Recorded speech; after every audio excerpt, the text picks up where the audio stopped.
I'm Rob. And I'm Nate. Welcome back to Rob and Nate Record a Podcast. Indeed. Yeah. It's better. Tonight's selection is kind of a fluke. Spur of the moment. Nate and I have been discussing watching and recording the Planet of the Apes franchise, now meaning the originals from the 70s. And did it go beyond the 70s? The 60s and 70s. 60s and 70s. And then the, 2000s ones. Mm-hmm.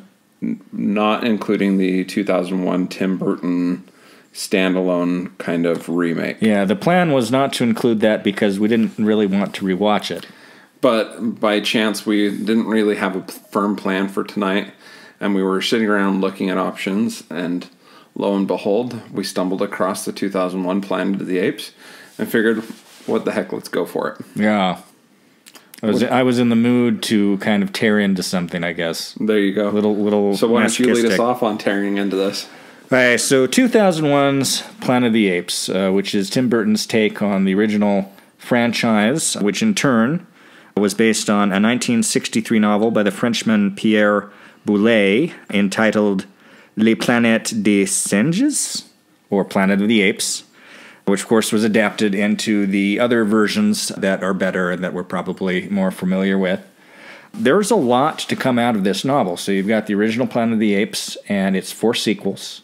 There was both a live-action and animated television series in the 1970s. Then you have this 2001 Planet of the Apes, and then you have the additional franchise, the reboot, as I call it, from the early years of the 21st century. Actually, I want to say the first one came out in like 2010? I thought it was 2008, but I don't recall. Okay, something like that. Yeah. And then you have, circling back to this thing, there had been other talk about trying to bring back this franchise because it was extremely successful on its first run. I remember Oliver Stone had talked about doing a version with Arnold Schwarzenegger, which would have been really weird, and I don't know how serious he was about that, but I'd have watched it. Yeah. This thing is not good. Yeah. Now, this was your first time seeing it in its entirety, you told me. Yes, this was the first time I've watched this all the way through.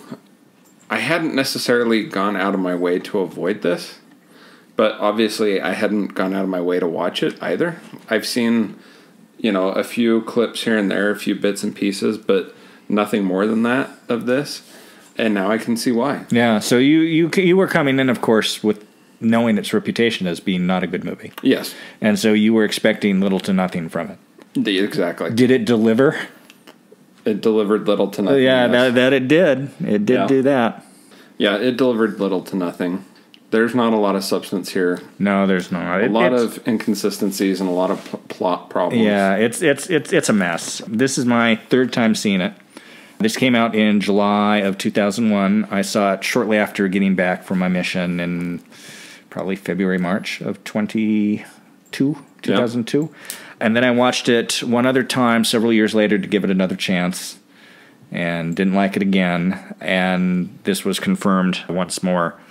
We should talk. But if you've watched it 3 times, it has to be better than the Star Wars Christmas special. Not that I'm trying to jump the gun on ratings. People could have honest disagreements as to the answer to that question. I'll accept that. It's worse than Wonder Woman 1984. That's for sure. Which may show up in a future broadcast. But anyway, should we talk about the cast? Should we talk about the plot? What should we talk about? Let's talk about the plot and then the cast. Okay. So basic plot overview is in 2029, so basically 8 years from now. So Elon Musk has a lot to deliver in the next 8 years. An Air Force astronaut crash lands on a mysterious planet where evolved talking apes dominate a race of primitive humans. Indeed. We need to give a little bit background to this. So this movie is really, and this one thing I kind of appreciate about it going in, was that they decided to do not a straight remake, they were doing a variation on the theme, which I think was the right way to go. And there's a number of homages throughout this film that work to varying degrees. But, he took kind of a risk. It didn't pan out, but at least he tried to take a risk with it, to an extent. I think most of what you're going to disagree with is not on Tim Burton, it's on Fox Studios and the Fox execs. Well, Tim Burton He's one of the most hit-and-miss directors out there. Mm-hmm. And has been for an awful long time. It often feels like he is just much more interested in his style than he is with the movie itself. The substance. The substance, and he'll just take whatever property that he can get financing for. And I often think that when he is super ambitious with something like this, he has more problems than if he's being more smaller scale and more idiocentric, like a Beetlejuice or Miss Peregrine's Home for Extraordinary Children. And possibly the exception that proves the rule would be Batman. The Nightmare Before Christmas. Well, Batman would be in that Batman was an ambitious project and it worked. Yeah. How was The Nightmare Before Christmas? It works. Well, it works, yeah. Yeah. And you want to tell me that animating that wasn't more ambitious than some of his other projects? Well, I don't know how directly involved he was in all the animation, though he actually comes from that world. Yeah. Some of his early stuff. But anyway, this was... I can see why an executive would say, hey, let's have Tim Burton do Planet of the Apes, because it's weird. Yeah. I mean, there are brief moments of this that almost work. And almost is about as good as you could give it. Yeah.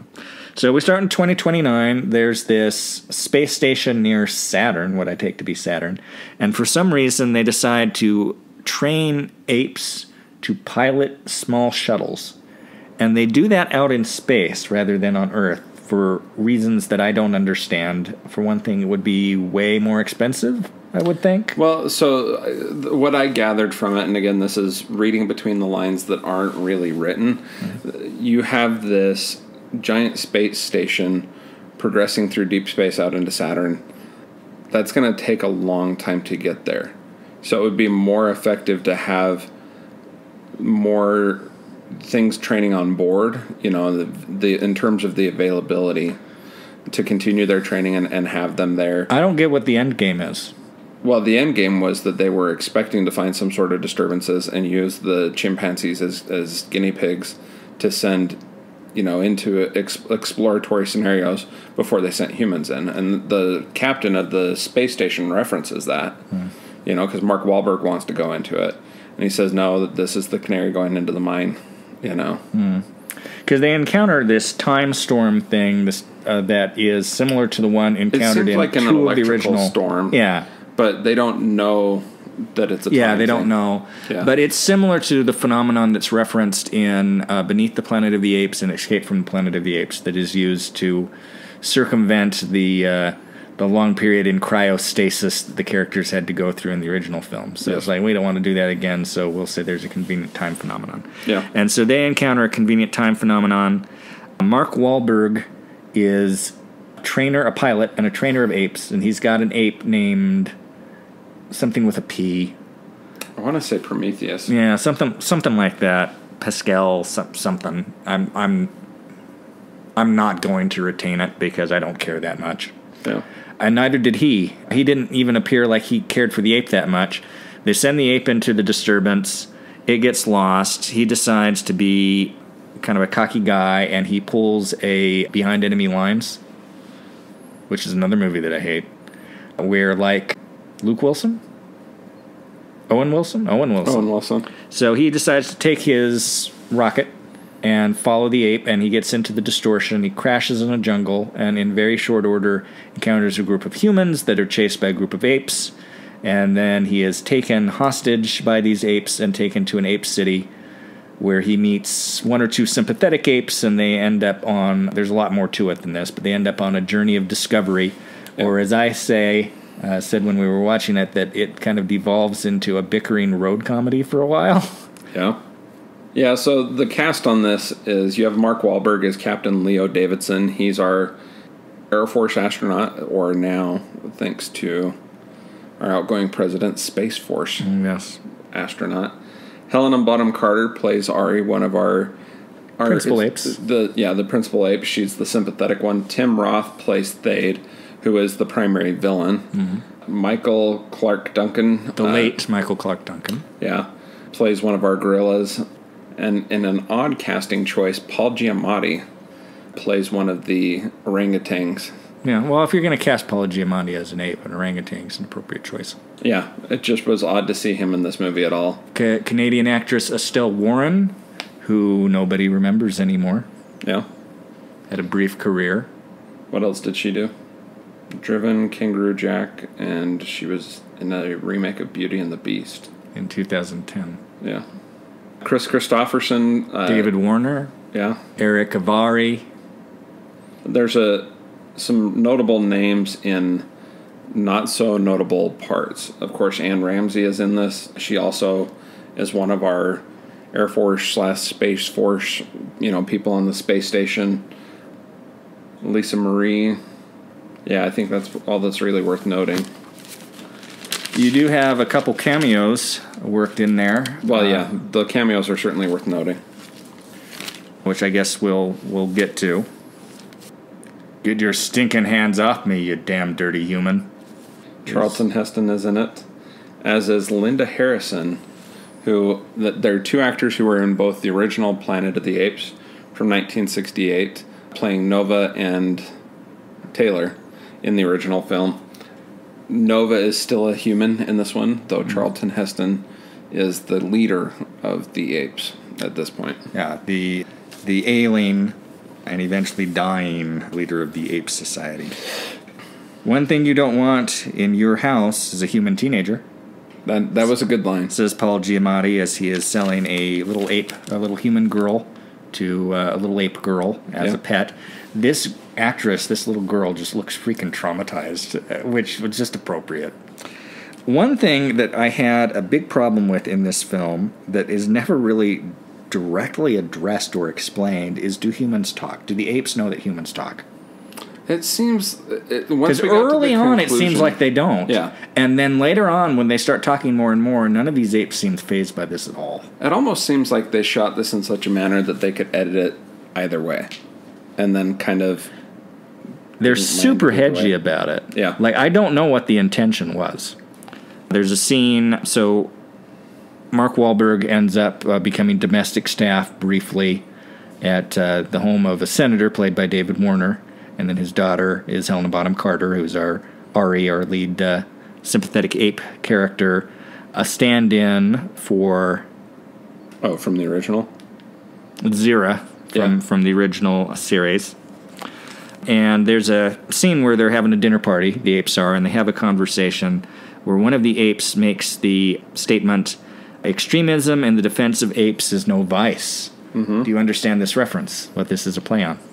I'm not making the connection right now. It is a variation on the most remembered line from Barry Goldwater's 1964 acceptance address at the Republican Convention, where he said, "Extremism in the defense of liberty is no vice." Yeah. And another interesting point is that a couple lines later, one of the apes complains about how they ended up with this big welfare state, which is arguably a Lyndon Johnson joke. Yeah. Yeah, there were some good, quasi-political references in this movie. So, Helena Bonham Carter decides to lead the humans away to freedom. And so we've got Mark Wahlberg, we've got Estelle Warren, we've got a couple of others. We had... Eric Avari as... Well, we had Chris Christopherson, but he gets killed off. Kind of wastefully. He doesn't even buy him that much time, if that was his purpose in sacrificing his heroic himself. sacrifice, yeah. Yeah. And then eventually they run into Paul Giamatti out there for... Mm-hmm. I don't understand why he was out there. He tries to get some of these humans He's a slave trader trying to reclaim his slaves. I don't get how he headed them off at the pass and how he knew what was going on. You're looking too deeply for your answers. This film seems to not take those plot elements serious enough. You're taking them far more serious than the movie seems to. So the Charlton Heston cameo, he is the father of the Thade character, and he is the leader, Charlton Heston is, of the apes, but he's sick and dying, and he's on his deathbed. And he brings his son in there, and he basically tells them that we've been passing this in secret through the generations in our family, but humans used to be the masters, we used to be the slaves. Are you talking about the damn them, I will stop them, Father, damn them all to hell? Yeah, the damn them all to hell moment before Thade decides to continue to pursue with his army the renegade humans to what in this film is called the... It's not called the Forbidden Zone. It's called something similar, but it's not quite the Forbidden Zone from the original film. I hate it when I forget to write things down that I want to reference later on. But in that scene, one of the things that Charlton Heston shows his son is a gun that had been preserved and hidden in a vase for some reason. This tells him to break the vase so he can look at the gun. I'm trying to figure out where that came from, though, in the plot line of this movie, because then the chimp lands that Mark Wahlberg goes after lands on the planet and still has his in his spacecraft. Mark Wahlberg's gets destroyed. So where's this extra? Well, there would have been other guns on the ship. Well, I gathered that the chimp that Mark Wahlberg goes out after is the one that is the founder of this colony. No, I don't think so. Again, there's a lot of time. Well, but then we later on learn that the spaceship had crashed, or the space station had crashed, and that's what the apes got out. So yeah, we'll get to that. So I wanted to make my joke about the Charlton Heston moment. Okay. So got this gun, and then he dies, and he has this damn dirty humans line. And I was looking, because again, I haven't seen this in like 15 years, to see if Thade takes the gun out of Charlton Heston's hands or not. It did not. But it isn't a shame that he didn't, because then he would have taken the gun from his cold, dead hands. Yeah. Well, he wouldn't have been cold yet. That's but yes, his warm, dead hands. Yes. During filming, Tim Roth held a grudge against Charlton Heston due to his associations with the NRA. He said, "It was very difficult for me. On one level, there's the man, and he's my dad. But on the other level, the whole NRA thing is what it is now. I'm so against it, very vocally so. But it was inappropriate for the workplace. If I'm going to talk to him, I'll talk to him outside the workplace. So it was just two guys in makeup doing a scene." Roth later claimed that he would not have appeared in the film had he known that he would be sharing a scene with Heston. How about that? Yeah. So our party of renegade humans and apes make their way past variations on the scarecrows from the original film. One of a number of callbacks. My joke there was they keep these to keep the humans out because they know the humans hate folk art. Yeah. And they eventually find, because they've got this tracker thing that so first they have to go to Dagobah. They have to go to the swampy area where the egg-shaped little shuttlecraft that Wahlberg crashed in to retrieve some stuff from his bag that he left in the ship. And one of the items is this tracker thing to help communicator, help him locate his ship, because he got like a scrambled message earlier on. They were going to try to rescue him. So he uses this thing because it has a component to it that tracks like a homing beacon. Thing. They go out into the Forbidden Zone, and they find the wreckage of the spacecraft, but it's thousands of years old. And the reason it's thousands of years old is because that time storm is inconsistent. Yeah. And so even though they came in after him, they arrived thousands of years before, creating the time paradox. This franchise likes its time paradoxes. So what appeared to have happened was, so the pod with Mark Wahlberg's ape goes in. Mark Wahlberg goes in after it, and then the spaceship goes in after that. Spaceship arrives first, thousands of years ago. They crash. One of the apes, Xenos, who is later revered as kind of a religious figure among the apes and is the direct descendant of the Charlton Heston and Tim Roth characters, he leads a rebellion of the other apes from the testing facility to overcome the humans and starts this civilization. Now, it's important to point out that unlike in the original Planet of the Apes, spoiler, this is not the Earth. This is another planet. One of the reasons we know it's another planet, other than the fact that they say it is because it has 2 moons. So, basically... You mean one of them's not the Death Star? Yeah, as far as I can tell. Yeah. So, basically, it's all, as Mark Wahlberg says, it's all his fault. Because he created this timeline by virtue of going after... The chimpanzee. So they find the wreckage. They get some video recordings. They find that a lot of the equipment here is very well made, including the security doors with the For the bridge. transparent, yeah, which comes into play later on. And a bunch of humans somehow have heard that this human from space has come, and they all show up there because they want him to lead them against the humans. Against the apes. Against the apes, and they basically set up this final battle where the battle royale. The battle royale where they use the rocket. They used like the thrusters or something. Thrusters to destroy a bunch of apes. Yeah, by purging an entire fuel cell. Yeah. Which manages not to kill the apes. Yeah. Even though it's a nuclear I had fuel forgotten cell. that. Yeah. When the apes got up afterwards, I'm like, that's so stupid. Yeah. There's so many scientifically inconsistent things and implausible things in this, which clearly they weren't going for, but still. I like the moment when the ape army is on its way to set up their encampment before the final battle, and they're all carrying their torches, which prompted my line, humans will not replace us. Humans will not replace us. Yes. The funny things you can do with some of this stuff. Yeah. You know. So they have the final battle, and it is interrupted by the arrival of the spacecraft with the chimpanzee landing after Mark Wahlberg's craft has crashed. There's no logic into this order and the amount of time difference. It's the reverse order. Yeah. No, it's the prophesied return. Yeah. So everybody stops fighting. The ape comes out. The chimp comes out. In course of time, they kind of figure out what happens, and there's an indication that Michael Clark Duncan ends up turning on Tim Roth and decides that the apes and the humans are going to try to live together in peace. And Mark Wahlberg gets in his little space egg, flies up to the temporal phenomenon, goes through it, comes out the other side. At Saturn, and then seconds later is sets a course to Earth, is at Earth in about 8.2 seconds, makes his way to Washington, D.C., can't quite control the thing, ends up crashing in the tidal reflecting pool across from a big obelisk monument and in front of a very familiar-looking temple to a great leader. And oh my gosh, when he comes out, it's not Lincoln. It's freaking...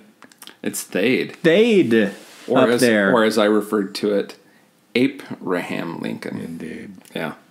Worst joke of the podcast. But also super inconsistent, because wouldn't Thade have essentially been the Washington Monument? That's true. But also, this is Earth. This is not the planet that they were on before. So what the freak happened?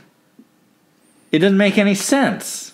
Unless Thade somehow gets another capsule. So Thade is not dead at the end. The last time we see him is he's trapped inside huddling the bridge. under a desk looking like a scared monkey. Yeah.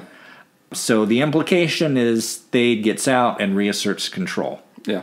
How he gets to Earth and rebuilds society around him. They would have explained that conveniently, like they did in Escape from Planet of the Apes, you know, in a sequel. This is one of the stupidest endings I've ever seen in a movie. Yeah. It is obviously there for one purpose, which is to create an analog to the Statue of Liberty reveal from the original film. Yeah. They just shoved that in, and it is dumb. But it's also counter to its own, the things it says in the movie. Like when Thade is talking to his father, played by Charlton Heston tells him, you can't let the humans get control, because this gun proves that their technology and their manufacturing will make them the superior race. Yeah. And yet, when we come back to Earth and there's this tribute to Thade, the apes are driving cars, they're wearing clothing, you know, clearly they have harnessed manufacturing and technology. Did they take over from the humans and redo the Lincoln Monument? Is this a separate timeline that for some reason they got the freaking layout of the monuments of the National Mall and like exactly copied? This doesn't make any sense. Unless he came back to a parallel universe of some sort, but yeah, it's so inconsistent. It's so, yeah, it just doesn't make any sense. This is a bad movie. It's a really bad movie. It's stupid. It didn't necessarily have to be stupid. I think there was the skeleton of a decent reimagining here, but I didn't care about anybody. Yeah. That's a huge thing for me. I didn't care about these characters. Everything moved so quick. I swear the events of this movie happen over maybe 3 days. Yeah. And it just feels too quick, and I just didn't feel invested. I didn't feel there was stakes. I thought that it was forgettable. It was forced. It was just bad. Yeah, kind of a funny note here. Tim Burton has said that he would rather jump out of a window than direct a sequel to this film. When your director thinks it's that bad, there's some serious issues. I wonder what the story is behind this film. So it's reported that, and this is coming from the IMDb section of... Trivia section of IMDb. In an interview with MTV while comparing this film with Rise of the Planet of the Apes in 2011, Mark Wahlberg blamed 20th Century Fox for screwing the film up, saying, "I haven't seen it yet, but I hear it was pretty damn good. Well, ours wasn't. It is what it is. Ours wasn't. They didn't have the script right. Fox Studios had a release date before Tim Burton shot a foot of film. They were pushing him in the wrong direction. You have to let Tim do his thing." And there's a lot of references to Fox had a release date for this that they wanted to stick to come hell or high water, and they just pushed it no matter what to their own chagrin. Yeah, Tim Burton has insisted that this movie was not a remake, but a reimagining of the Planet of the Apes. It uses the idea of an ape-inhabited planet from the same source material as the 1968 movie, but tells it in a very different manner. What about Helena Bonham Carter's Ari? It's okay. There's a... What about the subtext there? She's got a weird thing for Mark Wahlberg. She's got a weird interspecies thing. She's... There's multiple love angles for Mark Wahlberg in this movie. Yeah. There's a weird freaking love triangle between Mark Wahlberg, Helena Bonham Carter, and Estelle Warren. Yeah, and it's kind of creepy how it ends up coming out. So, I mentioned this to you while we were watching the movie. Mark Wahlberg turned down a role in the role of Linus in Ocean's 11 to play this role. I perhaps never felt more sympathy for Mark Wahlberg. While filming this movie, Michael Clark Duncan sprained his ankle and ended up being forced to go to the hospital in his full gorilla suit makeup to get his ankle examined. Indeed. Michael Clark Duncan was filming The Green Mile when the casting department of the Planet of the Apes tried to contact him for the part. When he heard that they had called for him, he correctly assumed that it was not to play the role of a human character. Yeah, apparently at one point it was planned that the role of Ari was planned to be an ape princess and the romantic interest, but Fox vetoed this, even though it still comes across in the movie. Calling it weird and unnatural to imply any kind of human-ape romance. But then it's implied anyway? It is implied. And it's actually not the first time 20th Century Fox has put the kibosh on something like this. In one of the Apes sequels in the 70s, they were going to have a human-ape hybrid child. Oh, were they really? And the studio said, nah, it's going too far. I can see why. Was that probably in Escape from the Planet of the Apes? I think it was in Conquest of the Planet of the Apes, or Battle. I haven't quite gotten to that one. Anyways, apparently part of the reason that Mark Wahlberg agreed to this film, he agreed to this film in less than 5 minutes of meeting with Tim Burton. And evidently he was just such a fan of Tim Burton that he told Tim Burton he would take anything he had for him. Well, up to this point, Tim Burton had a pretty solid track record. I mean, the 90s were his decade. Yeah. And it wasn't really until around this film that the quality dropped off appreciably. This is also where Tim Burton and Helena Bonham Carter apparently started their romance. And I also have been reading, apparently, Tim Roth was at one point considered for the role of Severus Snape in the Harry Potter movies. Could have worked. I'm not sure if it would have or not. It would have been a very different role. So, do you know much about this in terms of budget and box office? No, I do not. Let's take a look at it. Apparently, its budget was an estimated $100 million. Indeed. Big budget. Big budget, especially for 2001. Unfortunately, despite the quality of this film, it was a commercial success. Its opening weekend, domestically, $68 million. Wow. Its domestic gross was $180 million. Wow. And its worldwide gross, do you want to guess? $300 million? $362 million. Oh, my goodness. This movie was successful. And I was looking at its ratings on Rotten Tomatoes. Given that much money, like how much money it made, I'm genuinely surprised they didn't force a sequel. Yeah. I'm glad they didn't. But yeah, it is surprising because money talks so much. Yeah. But its rating on Rotten Tomatoes is 44%. Yeah, it gets a 5.7 star aggregate rating on IMDb. So I guess IMDb treats it slightly more favorable. Well, they've got the audience score section on Rotten Tomatoes gives it a 27% rating. Wow. It's even worse than the critics' rating. This is a bad movie. How would you rate this movie? I would rate this movie 1 star on the 4-star scale and 2, maybe 3 on a 10-star scale. We are aligned on the 4-star scale. I also would only give it 1 star. I would probably give it 4 stars on the 10-star scale. Not a good film. Not even sure that you can say that. I'm not sure what audience this film would be enjoyable to. Well, I think it was intended as a big tent. Yeah, it was intended as. But I mean, in terms of the actual execution, who do you think would enjoy this film? It's just not clever, and it's just not endearing, and it's got none of those things that made the original Planet of the Apes work. I mean, there was this sense of wonder and mystery, and the characters were really good, and this movie is not intriguing. I don't care what happens to these people. None of them are interesting. Mark Wahlberg is a freaking jerk. Like the entire film. And I know that they did that with Taylor in the original film, but Taylor's humanity shone through.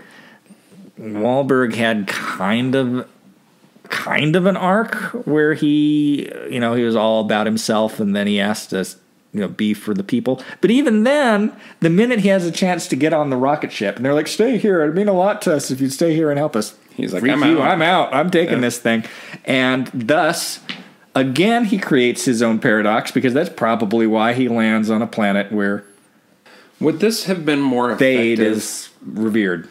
Let me ask you this. Would this have been more effective if, akin to the original, Mark Wahlberg remains on the planet and discovers some form of Lincoln Memorial? No. But one of the things that works best about this film is that it is a different planet, and that they did the time paradox thing. And that was kind of his moment of, oh my goodness, instead of they did it, I did it. And again, I like the idea of turning things on its head a little bit as regards to the original. But they didn't pull it off.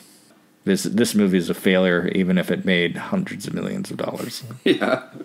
I will not disagree with you in the slightest. So, anything else to add on this one? No, we'll have more to talk about in future episodes. Yep. About the Planet of the Apes franchise. All of the other films, even the crappy ones, are more successful than this one. Yeah. Well, I'm Rob. And I'm Nate. And this is Rob and Nate Record a Podcast. I could also mount it to the kitchen counter, like when I'm cooking, and use it for my recipe book. So you can have a 4-handed robot Julia Child alien tell you how to cook your Life Day meal? Oh my goodness. Wow. That's a lingering reference. Deep cut. Yeah. I'm glad that it was rolling in the outtake. Let's see, testing. Are you giving me your radio throat clear?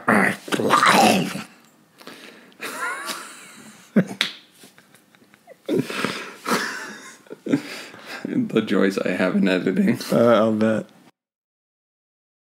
You give a dog a bone. His bones have made previous appearances in our podcast. Oh. Can you sit? Looks like I'm out.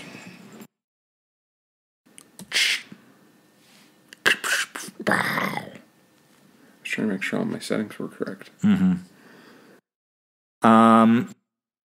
Sorry, we have some interjections from Scout. Scout, knock it off. Come here, Beth. That or else go back down in the living room and sit in your chair. Yeah, I know. The problem is you're tired. Don't call me tired. Nate's not going to save you. Can you sit? And welcome back to Rob and Nate Record Podcast. A podcast. The podcast. What did I say? You said record podcast. You left out an A. It was like saying go to hospital rather than go to the hospital. And we're Americans here.